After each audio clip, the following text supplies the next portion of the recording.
Mas antes eu preciso introduzir a vocês o que está acontecendo na guerra pelo comando da Fiesp. A maior entidade representativa da indústria está mergulhada numa batalha sangrenta. Por quê? Porque o ex-presidente quer voltar. Basicamente é isso. Paulo Scaff está produzindo uma espécie de rebelião. Ontem, numa assembleia esvaziada e com integrantes pouco representativos do setor como um todo, ele aprovou a destituição do atual presidente da Fiesp, o Josué Gomes, do cargo. O Nakagawa vem com os primeiros bastidores e a Thaís também tem informação. Naka, quando a gente fala de batalha sangrenta, não é exatamente... Não tem exagero, tá feia a coisa, a discussão sobre a pauta real da indústria tá travada, porque Paulo Scaff quer voltar. Houve uma tentativa bastante explícita nessa reunião, nessa assembleia realizada ontem. Ao todo foram mais de 5 horas de reunião, Dani, e os relatos que eu ouvi de que teve, de fato, muita confusão.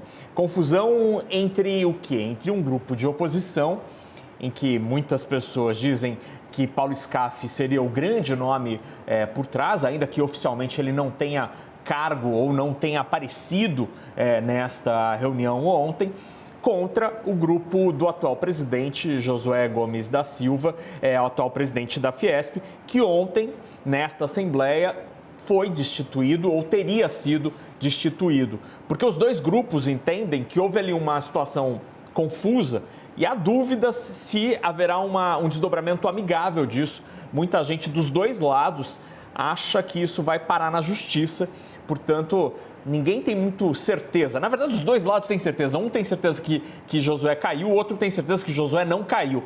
Mas diante dessa confusão, não dá para cravar o que vai acontecer ali na presidência da Fiesp. Do relato que eu ouvi, dos relatos que eu ouvi sobre esta reunião, há coisas muito interessantes. Assim, por exemplo, houve um momento em que pediram para desligar as câmeras do circuito interno do auditório da Fiesp. Muitos representantes de entidades deixaram a reunião porque foi muito confuso, tinha claque de um lado, aplauso do outro, você não teve ali uma reunião que se espera de uma entidade tão grande e importante como é a Fiesp. E aí um ponto que me chamou muito a atenção, Dani, é que vários relatos indicaram para mim que 100% da discussão ouvida ontem foi política. Não foi nada econômico, não discutiram. O Scaff quer o quê? Ele quer uma Fiesp de oposição ao governo, é isso? Porque como presidente da Fiesp, tirando ali no momento do pacto, do impeachment da Dilma, que acabou virando ali um símbolo, né? Em todos os outros momentos ele foi adesista, inclusive com Jair Bolsonaro, né? Aliás, segundo a sua apuração, um dos grandes problemas para a Scaff foi o fato da Fiesp ter encabeçado um manifesto pela democracia, veja só, não é isso, Naka? Esse foi um tema, assim, ficaram mais de 1 hora discutindo essa história.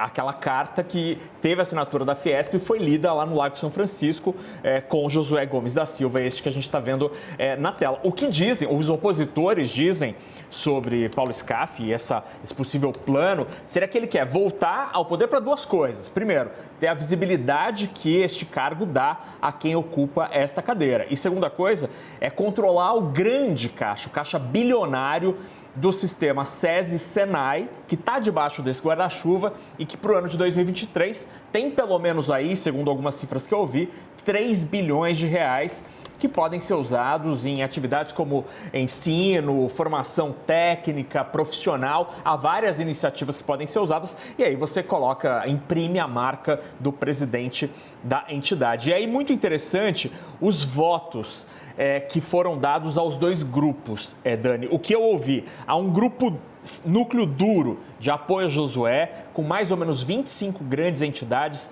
entre elas, por exemplo, pessoal da indústria do papel, do cimento, automóveis, plástico, máquinas e equipamentos, eletroeletrônicos, ferro e aço e autopeças. Representam 75% do PIB industrial paulista. No outro grupo, o grupo de oposição, que não quer a continuidade de Josué, são cerca de 50, 55 entidades que representam 15% do PIB industrial paulista.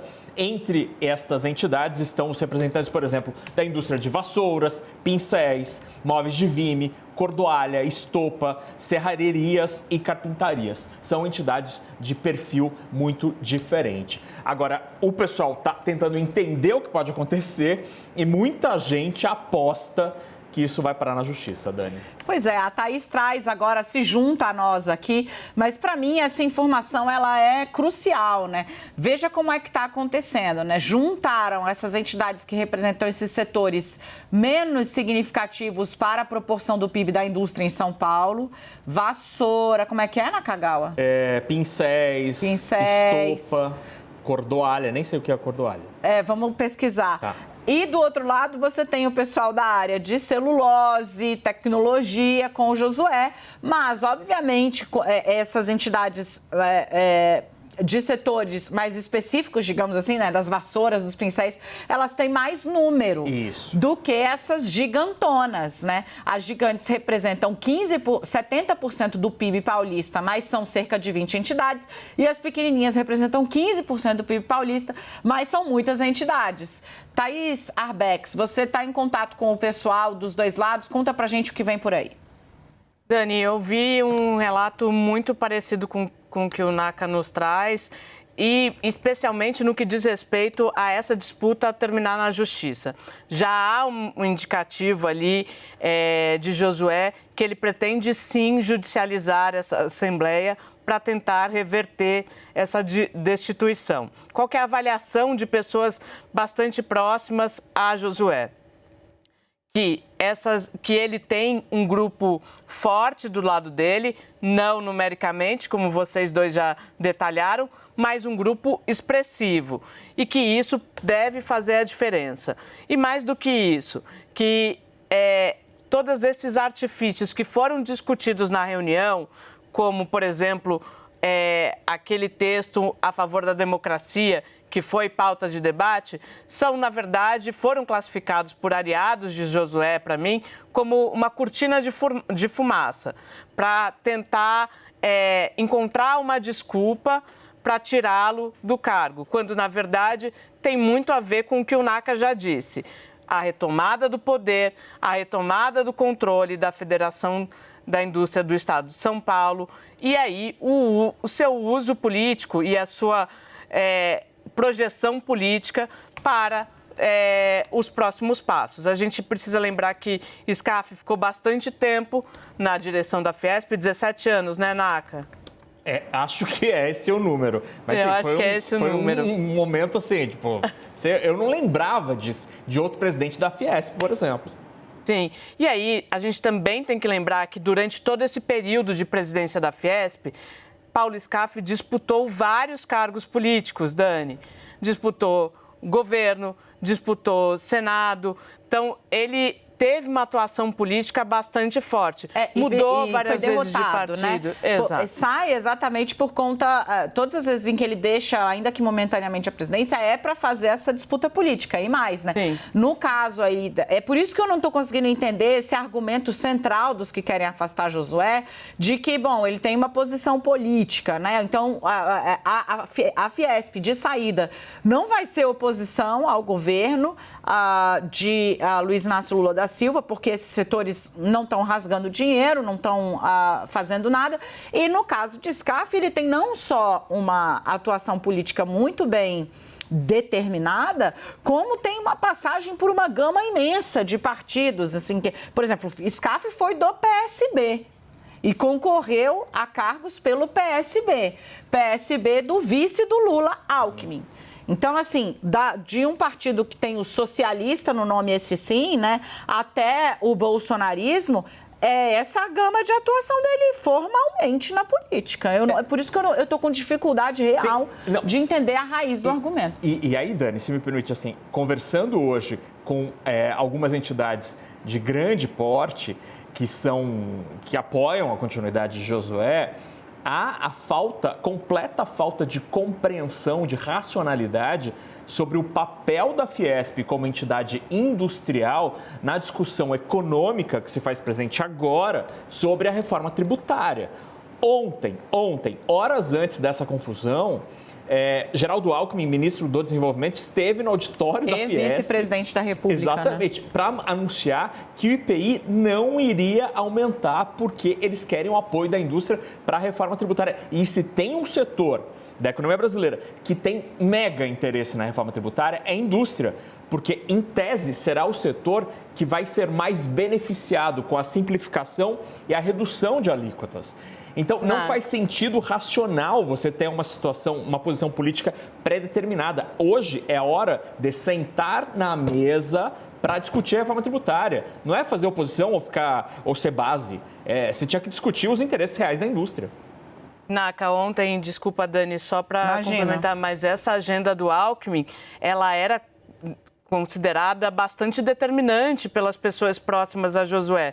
Ele tinha conseguido, na avaliação dessas pessoas, fazer um movimento mostrando a sua interlocução, mostrando o tamanho da sua gestão.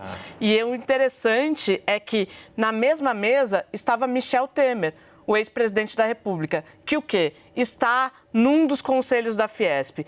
Isso também é apontado por algumas pessoas como uma habilidade de Josué, que reuniu no conselho, nos vários conselhos ali da Fiesp, pessoas das mais diferentes matizes. Entre eles, o próprio ex-presidente Michel Temer. Ele traz para a sua gestão na Fiesp algumas pessoas de peso. Então, por isso que o que eu sinto hoje, conversando ali com pessoas que estão acompanhando esse processo de perto, é de que a judicialização é um caminho natural e, quiçá, até uma vitória na justiça venha. Por que isso? Há fragilidade, é claro, na avaliação de aliados de Josué, nos argumentos daqueles que conseguiram organizar essa Assembleia para tirá-lo do cargo. Gente, a gente já volta a falar sobre esse assunto. Nakagawa, descobriram aqui pra nós, hein? Cordoalha é uma espécie de corda de aço. Entendeu? Vai lá no grupo, você vai ver, ó. São cordões de aço formados por um conjunto de arames, ou seja, é uma corda que você faz de aço. Entendeu? Então é isso daí. Esse pessoal votou contra. Eles aí votaram contra. Agora, aí, já que a gente está nesse momento de esclarecimento aqui, 360 aula... Saiu a tarja. Saiu a tarja. Uma pessoa no Twitter, o @explicadoria, reflexões de um doutorando desesperado, me lembrou aqui, me corrigiu, dizendo que a circunferência da Terra é de 40 mil quilômetros e não 12 mil, como eu tinha dito. 12 mil é o diâmetro, o que é a diferença de circunferência.